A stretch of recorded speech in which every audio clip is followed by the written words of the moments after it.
എന്താ മുകുന്ദേട്ടാ ഇത്? ഇവിടെ തന്നെ ഒരേ ഇരിപ്പാണ്. വൈകുന്നേരം ജംഗ്ഷനിലോട്ട് വരാനിരുന്നതാണ്. നാളെ മുതൽ ചായക്കട തുറക്കണം.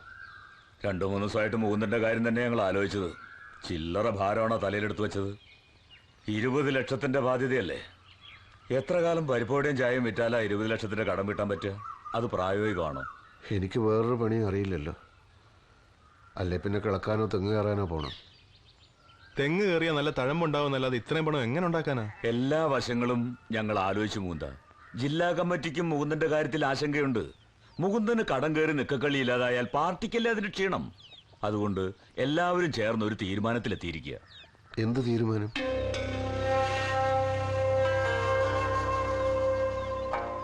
മുകുന്ദേട്ടൻ എന്തായാലും പാർട്ടിയിൽ നിന്ന് ലീവ് എടുക്കാൻ തീരുമാനിച്ചിരിക്കുകയല്ലേ.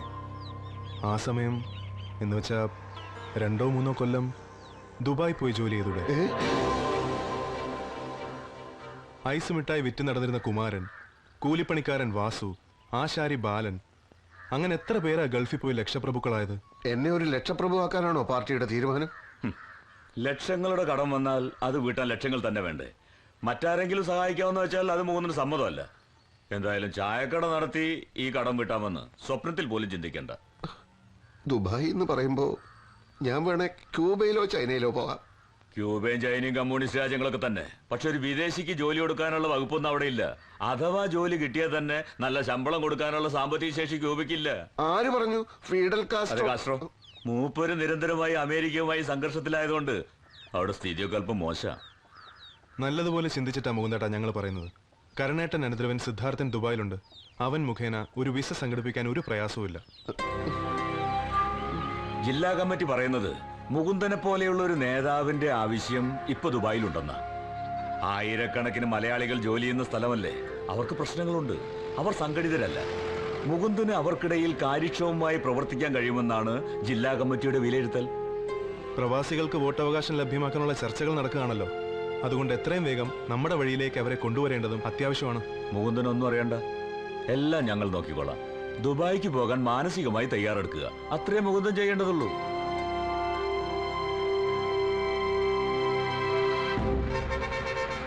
ബസ് വരുന്നുണ്ട്.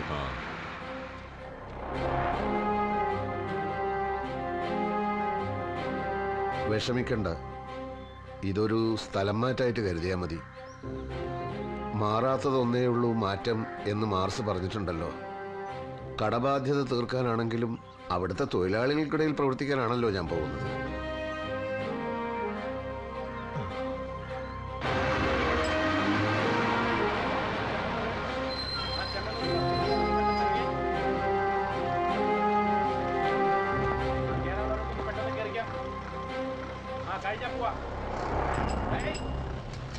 ലാൽ സലാം.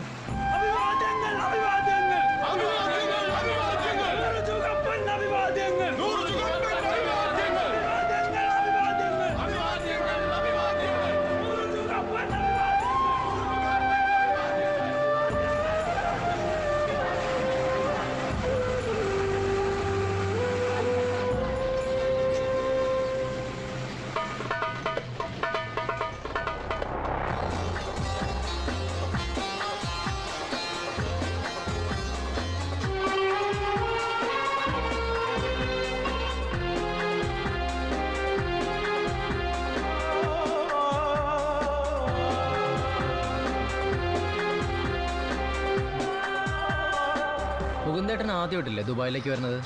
അതെ, സിദ്ധാർത്ഥൻ ഇവിടെ ഉണ്ടല്ലോ എന്നുള്ളതായിരുന്നു ആകെയുള്ളൊരു ധൈര്യം. ഇവിടെ എങ്ങനെ പാർട്ടി പ്രവർത്തനമൊക്കെ നന്നായി നടക്കുന്നുണ്ടാവും അല്ലേ? സഖാവ് കരുണന്റെ അനന്തരവനോട് അങ്ങനെ ഒരു ചോദ്യം ചോദിക്കേണ്ടതില്ലെന്ന് അറിയാം. സിദ്ധാർത്ഥൻ ഇപ്പോൾ ഇവിടെ വന്നിട്ട് എത്ര കാലമായി? 4-5 കൊല്ലായി. പാർട്ടി പ്രവർത്തനം എന്ന് പറഞ്ഞാൽ മുകുന്ദേട്ടൻ എന്താ ഉദ്ദേശിക്കുന്നത്? പാർട്ടി പ്രവർത്തനം എന്ന് പറഞ്ഞാൽ തന്നെപ്പോലെ തൻ്റെ സഹജീവികളും തുല്യ നിലവാരത്തിൽ ജീവിക്കുന്നുണ്ടെന്ന് ഉറപ്പുവരുത്തുക. അവരെ ചൂഷണം ചെയ്യാൻ ശ്രമിക്കുന്ന ബൂർഷാ ശക്തികളെ ശക്തമായി ഉപരോധിക്കുക. അതൊക്കെ നോക്കാൻ ഈ രാജ്യത്ത് ഒരു നിയമവ്യവസ്ഥ ഉണ്ടല്ലോ. ഉണ്ടാവാം, എന്നാലും കുത്തക മുതലാളിമാർ ഇവിടെ വളരെ കൂടുതലാണെന്നാണ് കേട്ടിട്ടുള്ളത്. സത്യം പറഞ്ഞാൽ ചൈനയിലോ ക്യൂബയിലോ പോകണമെന്നായിരുന്നു എൻ്റെ ആഗ്രഹം. എങ്കിൽ നന്നായനെ ക്യൂബ.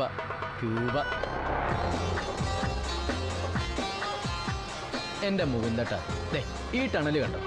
ഇതിന് ഏകദേശം 1.5 കിലോമീറ്റർ നീളം വരും.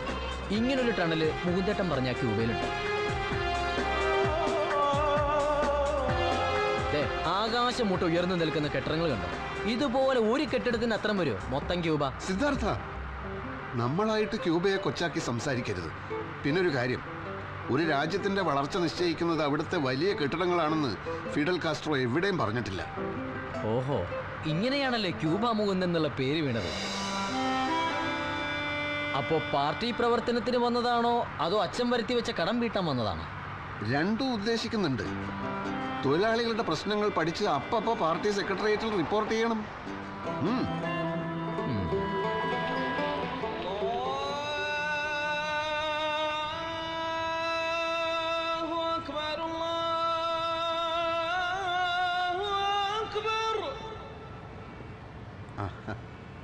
മുകുന്ദേട്ടനെ പിടിക്കാത്ത പല കാര്യങ്ങൾ ഇവിടെ കണ്ടേക്കാം. എന്ന് വെച്ച് സമരം ചെയ്ത് ഇവിടത്തെ സർക്കാരിനെ വലച്ച് കളയരുത്. അതൊരിക്കലുമില്ല സിദ്ധാർത്ഥ. കേരളത്തിലെ പട്ടിണിക്കും തൊഴിലില്ലായ്മയ്ക്കും വലിയൊരളവിൽ പരിഹാരമായതും മലയാളികൾ ഇവിടെ വന്ന് ജോലി ചെയ്യാൻ തുടങ്ങിയപ്പോഴല്ലേ. അത് നമ്മൾ മറക്കാൻ പാടുണ്ടോ? ഓ, അതൊക്കെ അറിയാലേ. പിന്നെ പക്ഷെ തൊഴിലാളികൾ ചൂഷണം ചെയ്യപ്പെടുന്നുണ്ടോ, അവർക്ക് നീതി ലഭിക്കുന്നുണ്ടോ, അത് ഞാൻ അന്വേഷിക്കും. അല്ല, ഇതിനൊക്കെ ജോലിക്കിടയിൽ സമയം കിട്ടുമോ? ജോലി സമയം 8 മണിക്കൂറല്ലേ? അതെ. ഉറക്കം ഒരു 4 മണിക്കൂർ, പിന്നെയും കിടക്കില്ലേ 12 മണിക്കൂർ. അതിരിക്കട്ടെ, എന്തായിരിക്കും എന്റെ ജോലിയുടെ സ്വഭാവം? അതിപ്പോ പറയാൻ പറ്റില്ല. പക്ഷെ മര്യാദയ്ക്ക് ജോലി ചെയ്തില്ലെങ്കിൽ ജോലി ചെയ്യിക്കുന്നവരുടെ സ്വഭാവം ചിലപ്പോൾ മാറും.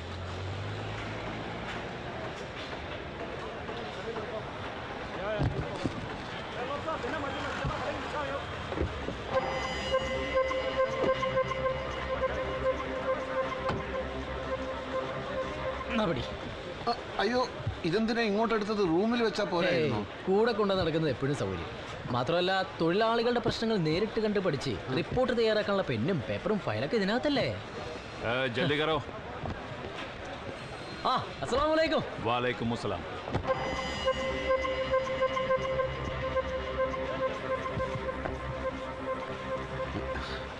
നിങ്ങള് മലയാളിയാ? അയാള് പാകിസ്ഥാനിയാ. ഇവിടെയാണ് മുകുന്ദേട്ടന് ജോലി. ഇവിടെയാ? അതെ, തൽക്കാലം ഇവിടെ. സത്യത്തിൽ മുകുന്ദേട്ടൻ ലേബർ സപ്ലൈ കമ്പനിക്കാരുടെ ആളാ. അതായത് ഒരു കമ്പനിക്ക് സ്വന്തമായി തൊഴിലാളികളെ പോരാതെ വരുമ്പോൾ ലേബർ സപ്ലൈ കമ്പനി ആ കമ്പനിക്ക് ആളുകളെ വാടകയ്ക്ക് കൊടുക്കും. വാടക കൊടുക്കുക ആളുകളെ? അതെ. ഇന്നിവിടെയാണ് പണിയെങ്കിൽ അടുത്ത ആഴ്ച വേറെ സ്ഥലത്തായിരിക്കും പണി. അതുകൊണ്ട് ഓരോരോ തൊഴിൽ മേഖലയിലെയും പ്രശ്നങ്ങൾ വളരെ വിശദമായിട്ട് തന്നെ പഠിക്കാൻ പറ്റും. എന്തായിരിക്കും എൻ്റെ ജോലിയുടെ ഒരു സ്വഭാവം? അത് ഉടനെ തന്നെ മനസ്സിലാവും. ഇത് അയാളുടെ കൂടെ അങ്ങോട്ട് പോയാൽ മതി. ഞാൻ അങ്ങോട്ട്. അല്ല, നീ അങ്ങനെ പോയാൽ എനിക്ക് റൂമിലേക്ക് തിരിച്ചു വരാനുള്ള വഴി അറിയില്ലല്ലോ. കമ്പനി താമസിക്കാനുള്ള സ്ഥലം തരും, അങ്ങോട്ട് എത്താനുള്ള ട്രാൻസ്പോർട്ടേഷൻ ഉണ്ടാവും, ഒക്കെ ഞാൻ ഏർപ്പാടാക്കിയിട്ടുണ്ട്. അത് കമ്പനിക്കൊരു ബുദ്ധിമുട്ടാവില്ലേ? കമ്പനിക്ക് ഒരു ബുദ്ധിമുട്ടുണ്ടാവില്ല. വളരെ വിശാല മനസ്കതയുള്ള കമ്പനിയാണ്. ലാൽ സലാം. चल रहे।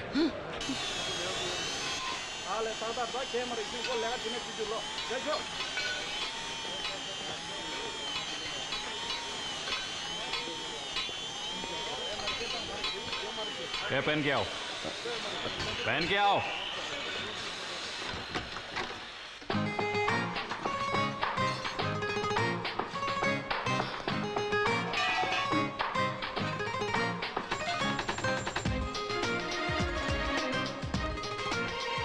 सामान सब उधर रख।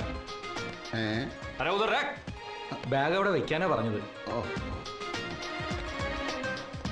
जाके काम करो, जाके काम करो। ये सब उठा के उसका सिर पर रखो। जी साहब।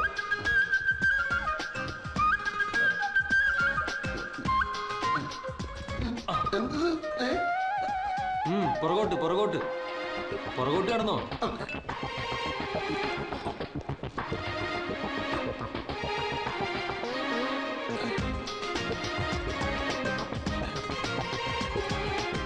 मलबारी इधर इधर ऊपर ले गया।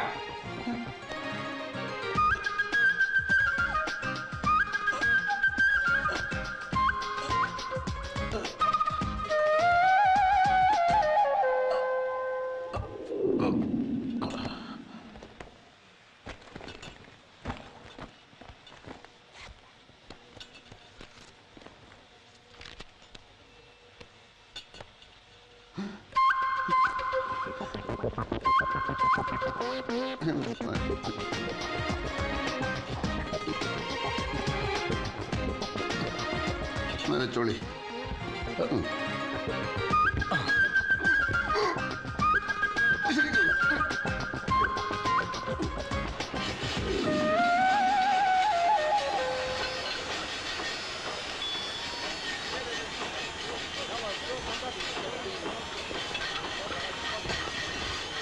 നിങ്ങൾ മലയാളിയാ?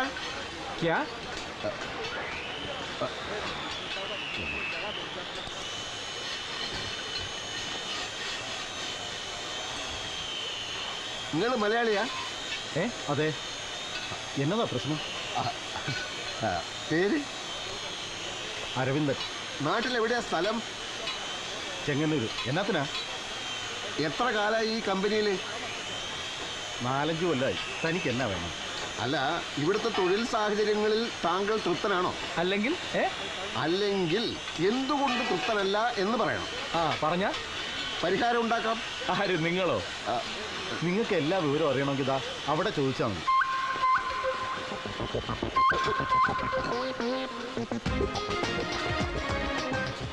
ये इसका सर पर रखो.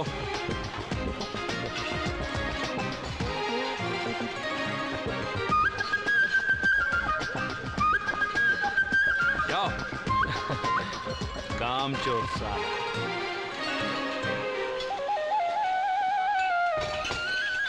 ഒന്ന് പിടിക്ക.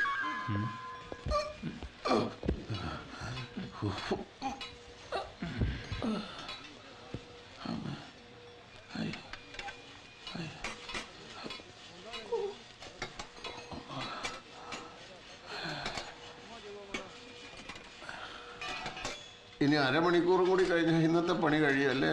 എന്തുട്ട്? ഇന്നത്തെ പണി കഴിയാൻ ഇനി ഒരു 4.5 മണിക്കൂറും കൂടി വേണം. അപ്പൊ ഇവിടുത്തെ ജോലി സമയം 8 മണിക്കൂറല്ലേ? 8 മണിക്കൂറേ. ഇത് ഭയങ്കര കഷ്ടാണല്ലോ. ഇവിടെ ചോദിക്കാനും പറയാനൊന്നും ആരുമില്ലേ? ആരാ ഇവിടുത്തെ യൂണിയൻ സെക്രട്ടറി? യൂണിയനാ? അതാ വരണു.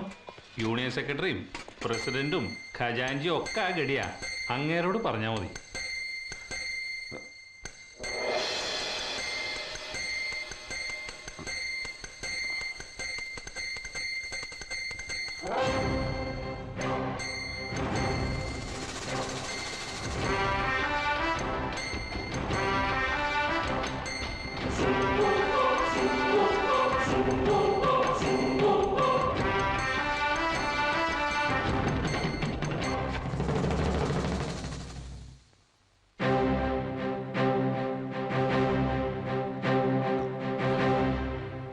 ടോയ്ലറ്റ് വേണം.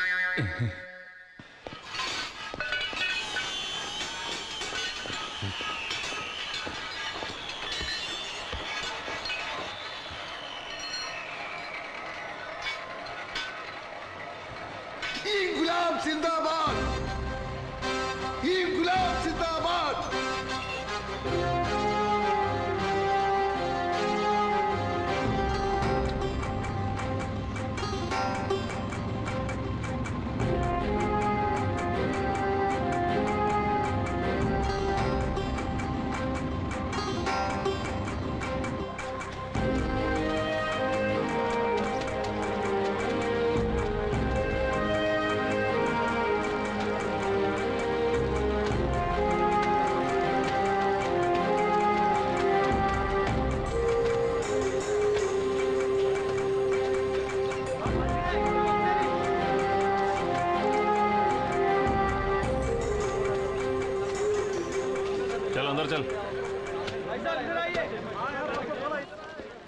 ഇതാണ് സൂപ്പർവൈസർ പറഞ്ഞ പുതിയ ആള്.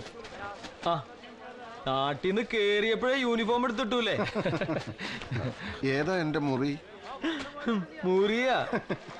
ഇതാ നിങ്ങളുടെ മുറി.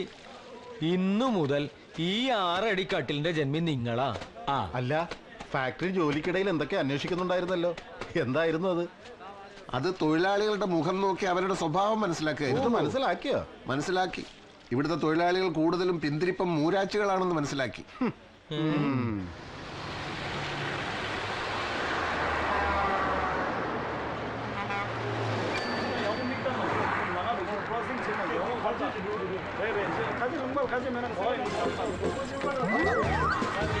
സിദ്ധാർത്ഥ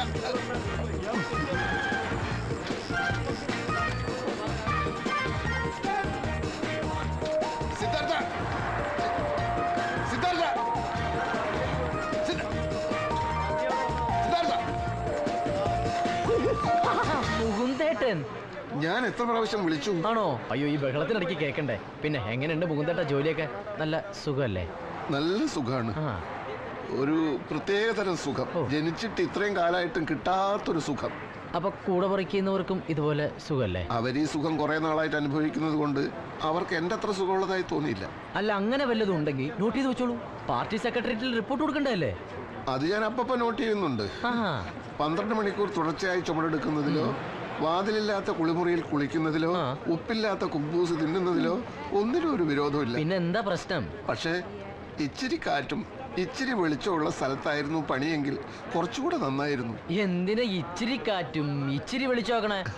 നല്ല കാറ്റും നല്ല വെളിച്ചമുള്ള സ്ഥലത്ത് ഞാൻ ആക്കി തരാം, പോരെ? അത് മതി.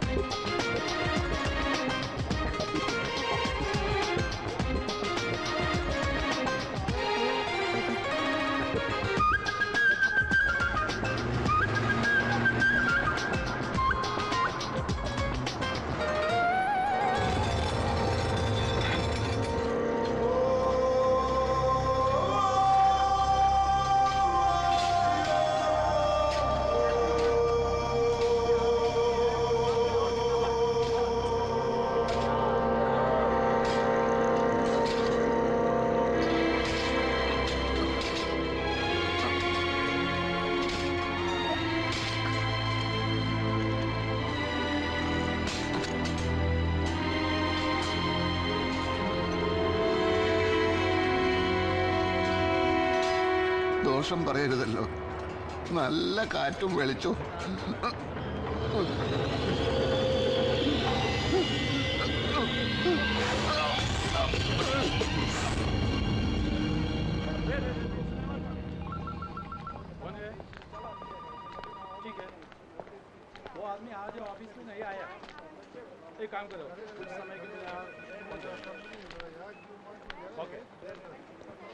നിങ്ങൾ മലയാളിയാ? അതെ.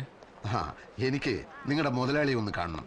ഈ സ്ഥാപനത്തെ പറ്റിയും ഇവിടെ നടക്കുന്ന അനീതികളെ പറ്റിയും വിശദമായ ഒരു പരാതി ഞാൻ എഴുതി കൊണ്ടുവന്നിട്ടുണ്ട്. അത് മുതലാളിക്ക് കൊടുക്കണം.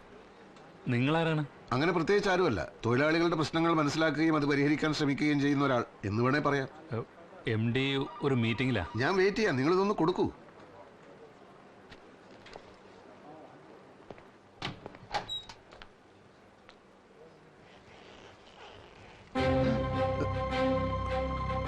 ലാൽ സലാം സഖാവേ, വെൽക്കം ടു ദുബായ്. എന്തായത് മുകുന്ദൻ, പോവാണോ? നാട്ടിൽ ചില്ലറ കശവിശയൊക്കെ ഉണ്ടായി എന്ന് വെച്ച് അന്യനാട്ടിൽ വെച്ചാണോ അതൊക്കെ പ്രകടിപ്പിക്കുന്നത്? മുകുന്ദ വരൂ, ഇരിക്കൂ.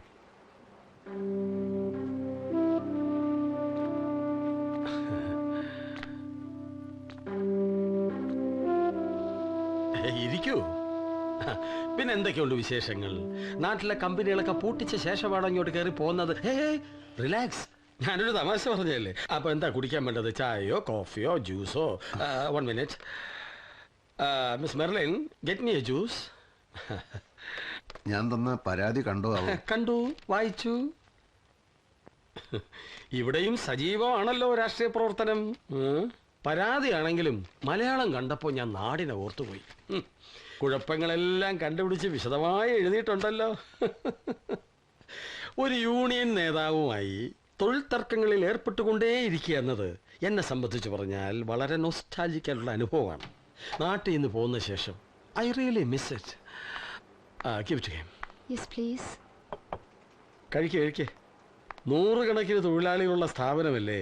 മുകുന്ദൻ ജോയിൻ ചെയ്ത് ഞാൻ അറിഞ്ഞില്ല. അതുകൊണ്ട് സഖാവിന്റെ യോഗ്യതയ്ക്കും മുൻകാല പരിചയവും അനുസരിച്ച് ഒരു പണി തരാൻ പറ്റിയില്ല. ഇപ്പോഴാ എനിക്ക് സമാധാനമായത്. സമരം ചെയ്തത് കുഞ്ഞുണ്ണിയോടുള്ള വ്യക്തിവിരോധം കൊണ്ടല്ലെന്ന് ഇപ്പോഴെങ്കിലും ബോധ്യമായല്ലോ. എനിക്ക് തൃപ്തിയായി. അയ്യോ, ഞാൻ അതൊക്കെ അപ്പോഴേ മറന്നില്ലേ. ഇപ്പോഴത്തെ പ്രശ്നം നല്ലൊരു ജോലിയാ. മുകുന്ദൻ എന്ത് പണിയാ ഞാൻ തരിക? നാട്ടില് തൊഴിലാളികളെ നയിച്ചല്ലേ എക്സ്പീരിയൻസ് ഉള്ളൂ. പക്ഷെ സാരമില്ല, മേലനങ്ങി പണിയെടുത്ത് ശീലമില്ലാത്ത സഖാക്കൾക്ക് പറ്റിയ പണിയും എൻ്റെ കയ്യിലുണ്ട്. സഹ ഒരു കാര്യം ചെയ്യൂ. ഇതാ ഈ ഡാറ്റാസൊക്കെ ഈ ലാപ്ടോപ്പിലോട്ടൊന്ന് ഫീഡ് ചെയ്തോളൂ.